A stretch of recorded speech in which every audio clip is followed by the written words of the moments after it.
Georgia, welcome to the Personal Best podcast. Thank you for having me. How are you doing? How's things? I'm doing well. Yeah, I'm good at the minute. Yeah, All love good. that.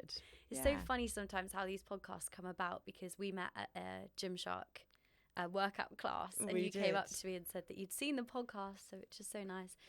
And then, like, as we were talking, I just thought, this is a podcast. Like, there's so much that we need to say because I think you have such an interesting, like, observation of the fitness industry with the work that you do. So I think it's going to be a good convo today. Yeah. But for anyone that doesn't know you, can you just give me a little personal intro? What do you do? Just for everyone listening. Yeah. So I am an online coach. I was a PT that ended up going into online, but I basically come from a gymnastics background. So I've really kind of struggled with my own body image, with my own relationship with food. And I don't think the fitness industry necessarily helped that at times. So then I went on to doing my degree in sports science, which I ended up doing a dissertation in eating disorders in aesthetic sports, which was so interesting and like weird because at the time I genuinely think I was struggling with disordered eating myself. So it really helped me. Yeah. But then through everything I learned, I just kind of wanted to bring that to other people because I know how common it is, especially within females, for people to struggle with their relationship with food, their body image. And I think as coaches, we can have such a powerful kind of position with early intervention when people are struggling with that. I've just realised I use my hands so much. I'm like just hitting smacking the mic. That's so fine. So, yeah, obviously you are an online coach and I love all the content that you create around helping people with their relationship with food and exercise. But it would be really great if you could just tell me a bit about your own fitness journey.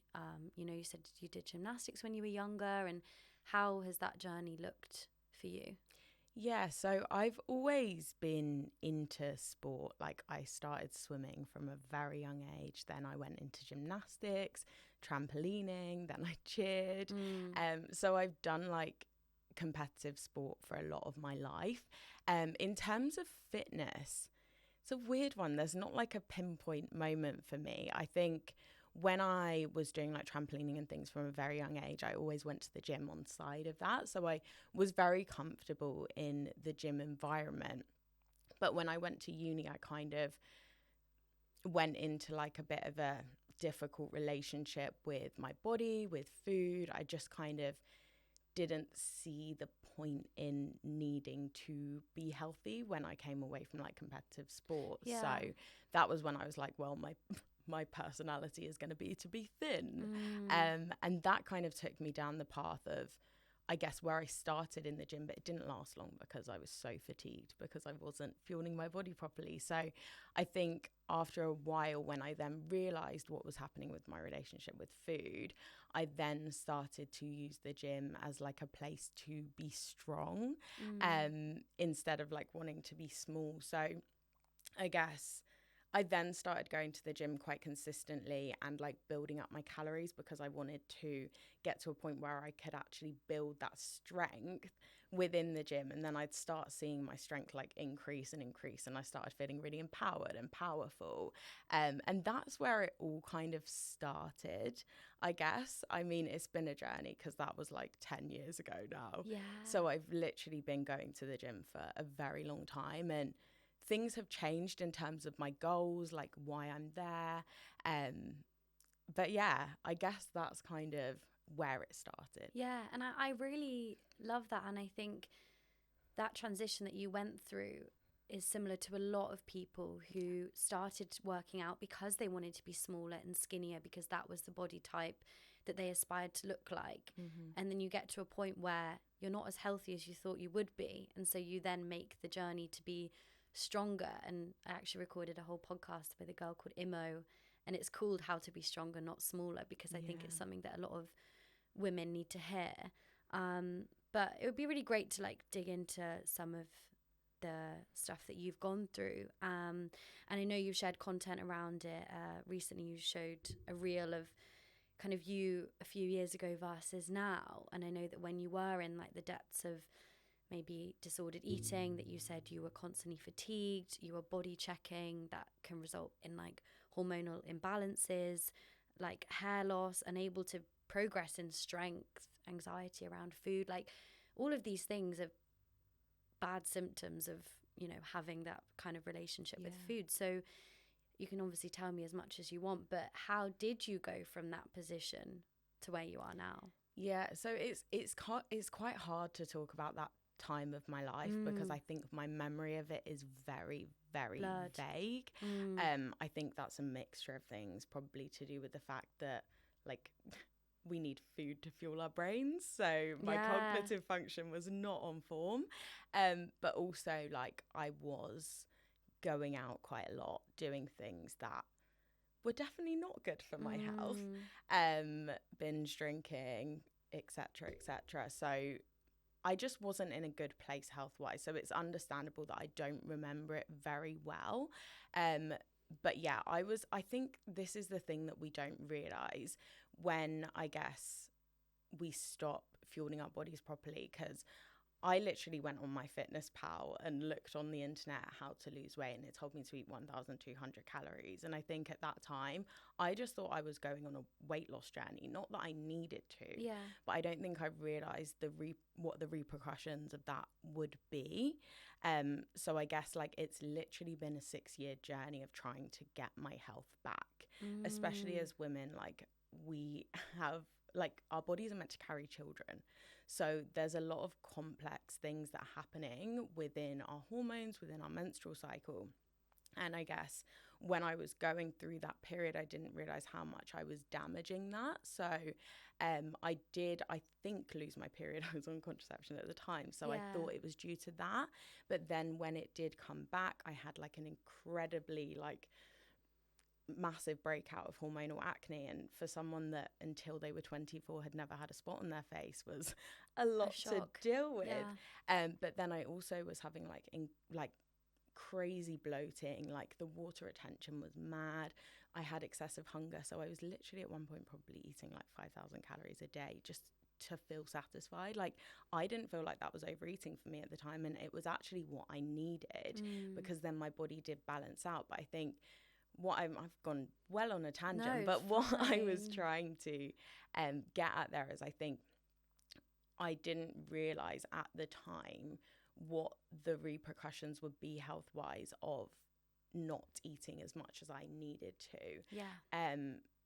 So for anyone who's wanting to try and kind of lose weight, just make sure that you do it in a healthy and sustainable way because it's really not worth it. But I guess how I got from that person to the person I am now, honestly, I think exercise is extremely powerful, and I think it's helped me in so many ways to be more self-aware, to connect more with my body, and have more appreciation towards my body. I also think mindfulness is incredibly powerful. Meditation, journaling, just building that self-awareness around your behaviors, why you're doing these things, your subconscious beliefs, because they dictate a massive part of our behaviors in general. But I think honestly, just doing the things that I knew were putting my health first and not kind of just for the way my body looked, I think that's how I completely transformed the person, from the person I was to the person I am now. It's actually wild. Like my sister was even saying it the other day. She was like, you are a completely different person. Yeah. Because I was not a nice person to be around. Yeah, and I think, well, first of all, you should be so proud of yourself. Thank you. For turning things around. But it is about putting your health first. And it's funny, even when I reflect back on my own time of dealing with disordered eating, my body was suffering physically and I just didn't realize it. Like I remember my hair was so thin and like brittle, and I was like, I just need to invest in some good hair care products. And like my nails were always snapping and I was always cold, and I didn't have periods until way later in my teens. And I remember going to the doctors and they were like, you don't have enough body fat, like you're underweight. And all of these physical things were a result of me not eating enough and not fueling my body. But at the time I just didn't realize it because I thought I was being really healthy. And I'd say now that my goal in terms of my physical fitness and appearance wise is just to be healthy. Like, I want to be strong and I want to be full of energy and I want to be thriving. Yeah. Like, that's the goal now. Yeah. And that's the thing. I think that's so important though, because that goal and you putting your health first and wanting to be thriving and wanting your energy and mood to be like at peak. Yeah. That's going to really help you build your body image in general, because you're going to build that appreciation towards your body.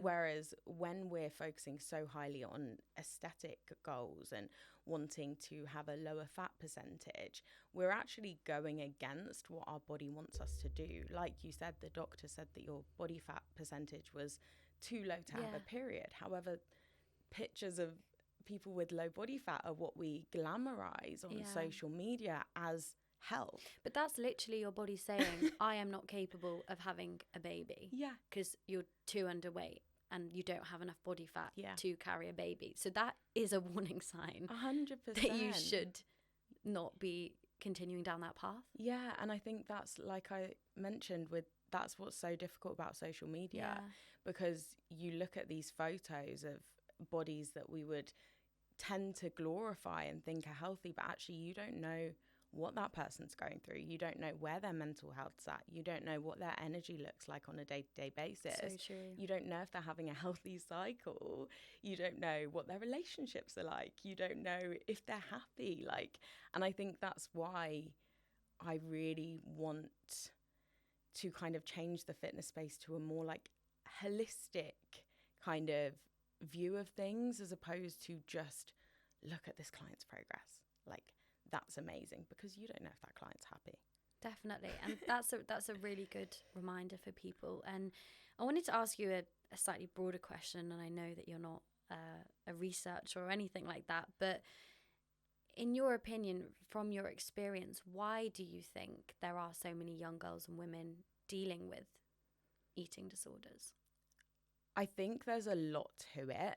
I don't think we can forget about things like trauma and stuff like that that does really affect people's mental health. But personally, I do think the world that we grow up in massively shapes us as adults. When we look at our subconscious beliefs, we form subconscious beliefs from when we're born to 7. So everything that's happening around us, we're soaking up like a sponge, and we don't even realize it. So you look at things that were on TV, like when Posh Spice got weighed on TV after she had a baby, and got congratulated for being back down to her pre-pregnancy weight. There's so much that's happened on TV in terms of glamorizing women being in thin bodies, like the modeling industry, for example. And then also you have to think about the people that are around you and the language they have around their bodies. Oh, I'm feeling so fluffy today. That's my pet peeve of a word. There's so much subconscious language around women's bodies in general, and men's bodies in different ways. But I think everyone's probably experienced a mum or a nan or a friend either putting down their body or glamorizing losing weight or being thinner, and that really does ingrain in us. I think, don't quote me on this, but I think our subconscious beliefs dictate around 80% of our behaviors. So if you think about that, that's huge. We've grown up in this world that looks at a woman's body in a certain type of way, and we're now subconsciously behaving in ways because of what we've soaked up when we were younger.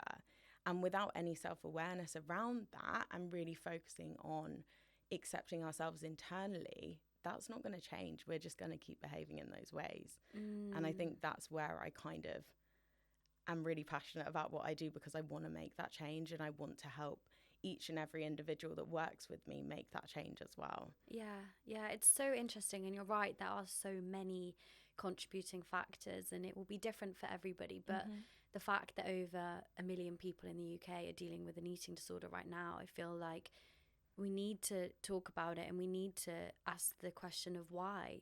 Why is that the case? But I know you are definitely doing your bit to try and change the narrative and to try and help women and, you've obviously built this incredible coaching platform, and you've said that you help women find balance with their training and heal their relationship with food so they can thrive. So yeah, why did you decide to go down that route, and how is it all going? Yeah, so I guess there's a few things that have come into this. I think firstly, when I was, and this is just kind of my own like thoughts through my learning. So basically I did my dissertation at uni on eating disorders within aesthetic sports, and I found that incredibly interesting, and it taught me so much about kind of our psychology around our body image. But the thing that I found really interesting was with aesthetic sports, we're being judged. And a lot of the time, the positive judgment can be based on the way that that person looks. And I almost now can see massive links between social media and aesthetic sports, because people get likes, people get comments. Oh my gosh, like, what's your workout routine? Yeah. Like, you look great. And it's a lot of the time to do with the way they look. So people are getting that positive gratification based on an aesthetic. And that's really difficult if you then don't have a positive relationship with food or a positive relationship with your body, because you're almost being encouraged to stay in that because you're getting so much of this external gratification. But I want to kind of teach people to give that gratification to themselves internally and actually ask themselves, what would I be doing if I wasn't doing anything for anyone else and I was just doing it to make me happy?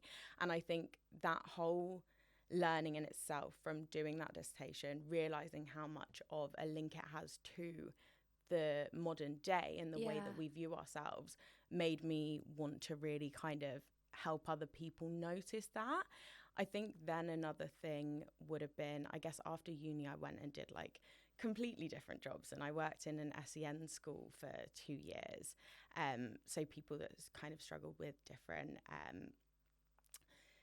kind of learning needs, and I noticed the power that exercise had on those kids. So I think like you would notice that one of the boys in the class I was working in would be having a bad day and really struggling, and I would take them out to kick a ball around in the playground, and instantly you'd see the change in them. And I think being in that environment for so long, I was like, I need to do something that is going to help people be more active, understand the power of exercise, but also do it in a really positive way.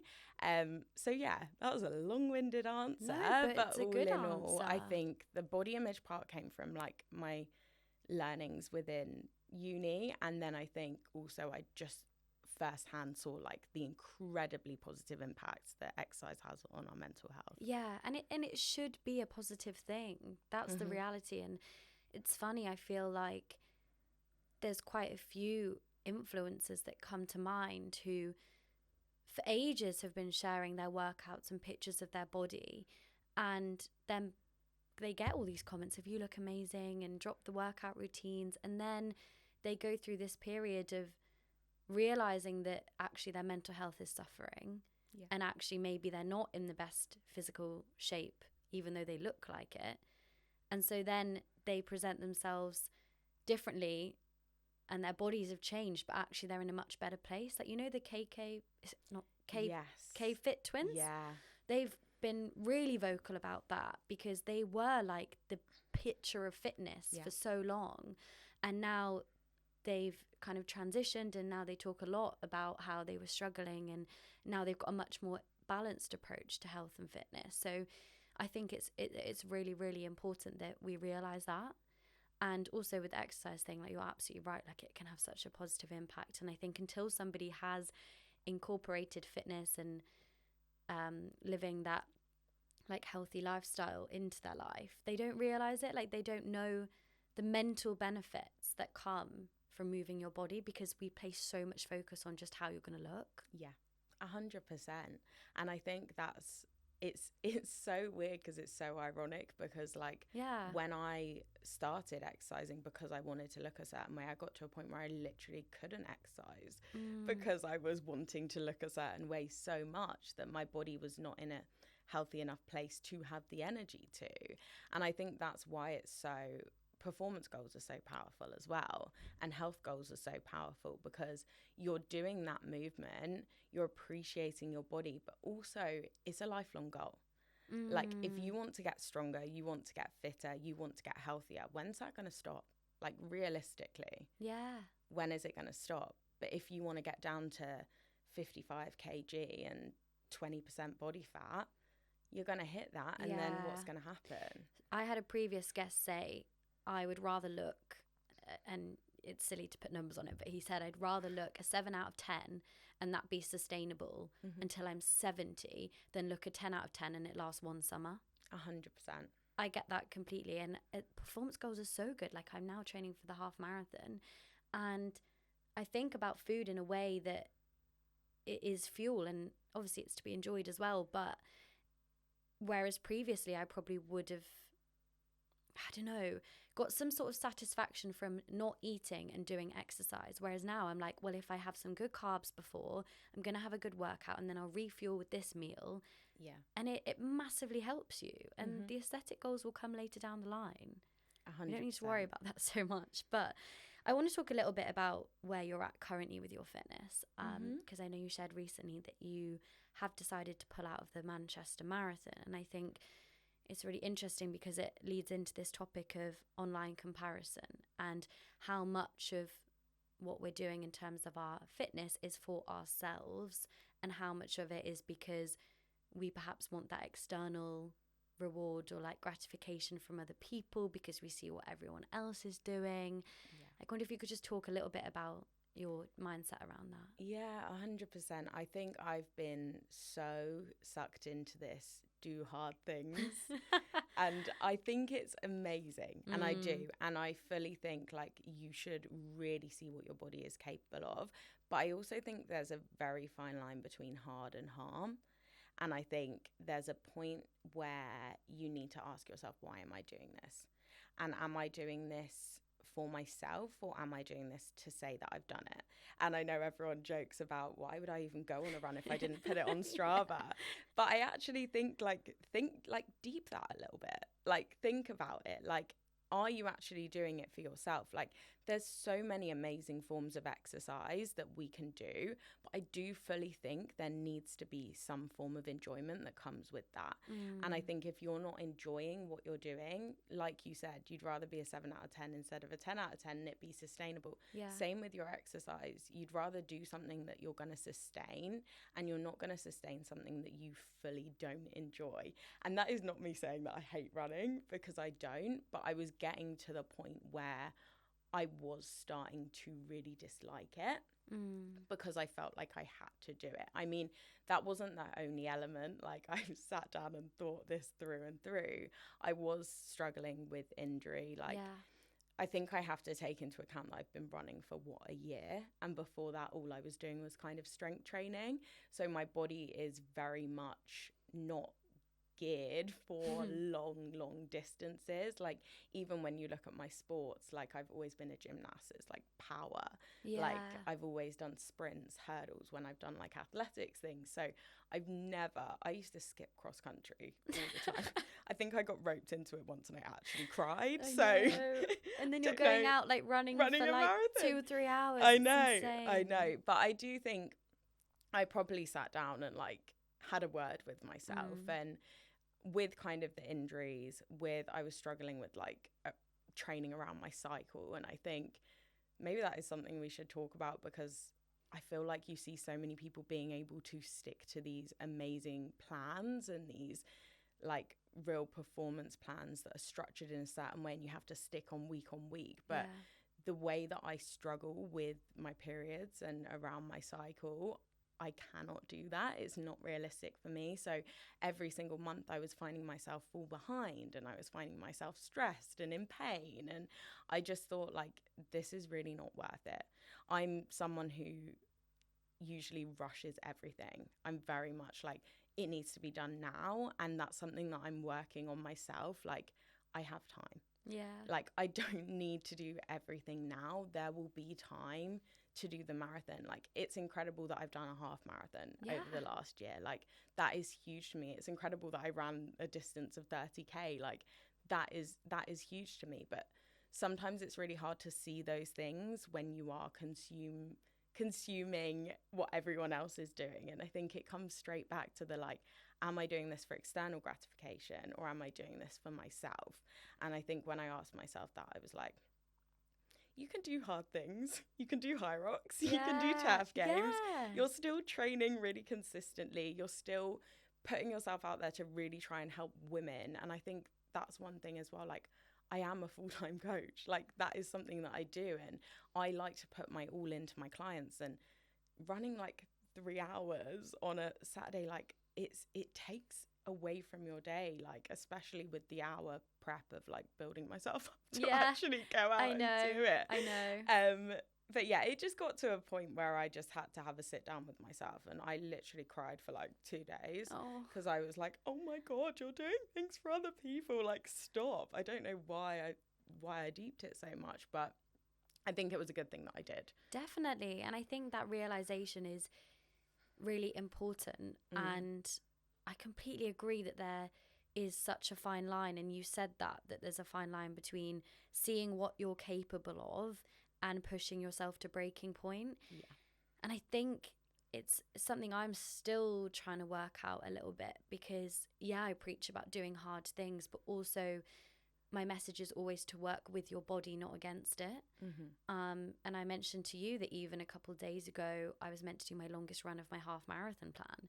And then it was day 1 of my period. And I was like, this is just not going to happen. Yeah. Even if I go out there and I push through the cramps, it's not going to be an enjoyable run. And I'm going to make it a lot harder than it needs to be. Whereas I can just wait a couple of days, have sufficient rest, and like, we'll go again. Like, I know that I can do it. But I think on social media, it's really difficult because people are doing incredible feats of fitness. Like, Will Googe ran across America. You've just had Russ Cook run through Africa. And those are incredible things. Yeah. And it's so easy to look at that and think, well, why can't I just go and do 1 marathon then? Like, I should be able to do that. But as you've said, it's so unique to your mind and your body. So the comparison is kind of pointless. It's really unhelpful. Yeah. But we all do it. Like, I was literally rolling around the gym in agony after 2 intervals yesterday because of my period. And I was like, why can't I be those girls that just don't struggle with it and are fine? Or why can't I be like this person that can train like 6 times a week and not need as much recovery as I do? But realistically, that's not me. And I am the only me here. Like, so I might as well embrace it, and I might as well listen to my body and do what I'm here to do. And I think we're all here to do such unique things, and we're all here, and we're also different. And I think it is just finding what you really like about yourself, what your power is, and really rolling with that instead of looking at what everyone else is doing, because you'll look at what they're doing and they're usually comparing themselves to someone else. So it's really, really unhelpful. Definitely. I always say that comparison is like pushing a bruise. Yeah. Because when a bruise is there, you always push it, but all you're getting out of it is pain. Like, that is literally all you get out of it. So we all do it, and we all continue to do it, but it's really not helpful. And I think the more we can have like self-awareness around that and just have more time where we're reflecting on our own journey and how we're feeling and connecting with ourselves, which is where I think like journaling and meditation is so powerful, the more helpful it is, I think. Yeah, because that's what I wanted to ask is like, how do you think people can find the balance between pushing themselves but also taking a break when needs be? Like, is it just having that honest conversation with yourself? Yeah, I think we need to stop more.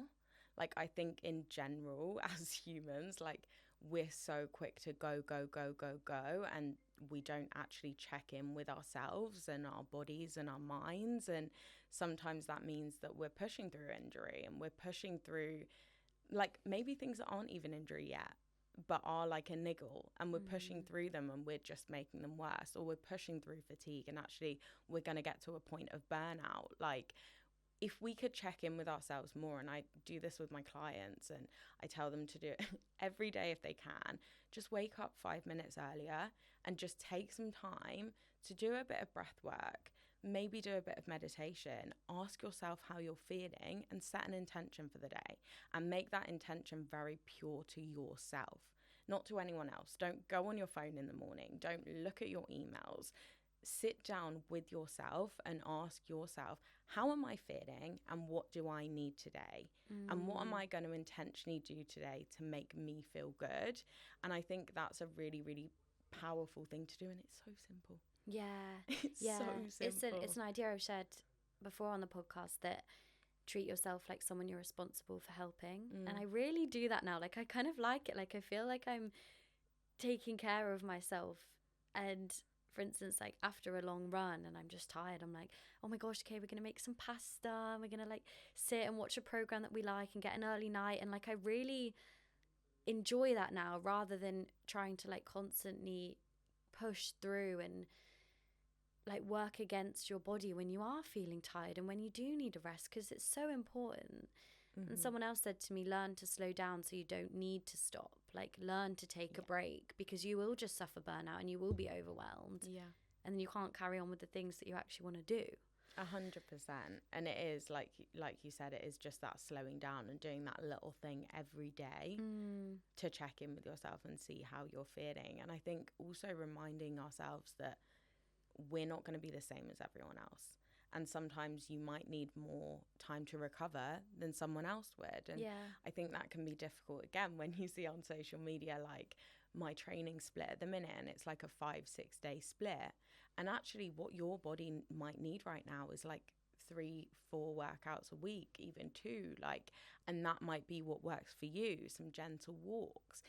It really is so person dependent. And yes, there's room to progress on that and there's room to grow, but you need to do that at your own pace. Definitely. And I know that you're now working towards High Rocks event. I just wanted to ask, how are you feeling about that? And also, I guess, what have you learned from this marathon prep that you then want to take into the rest of your like fitness goals? Like, what have you learned from that?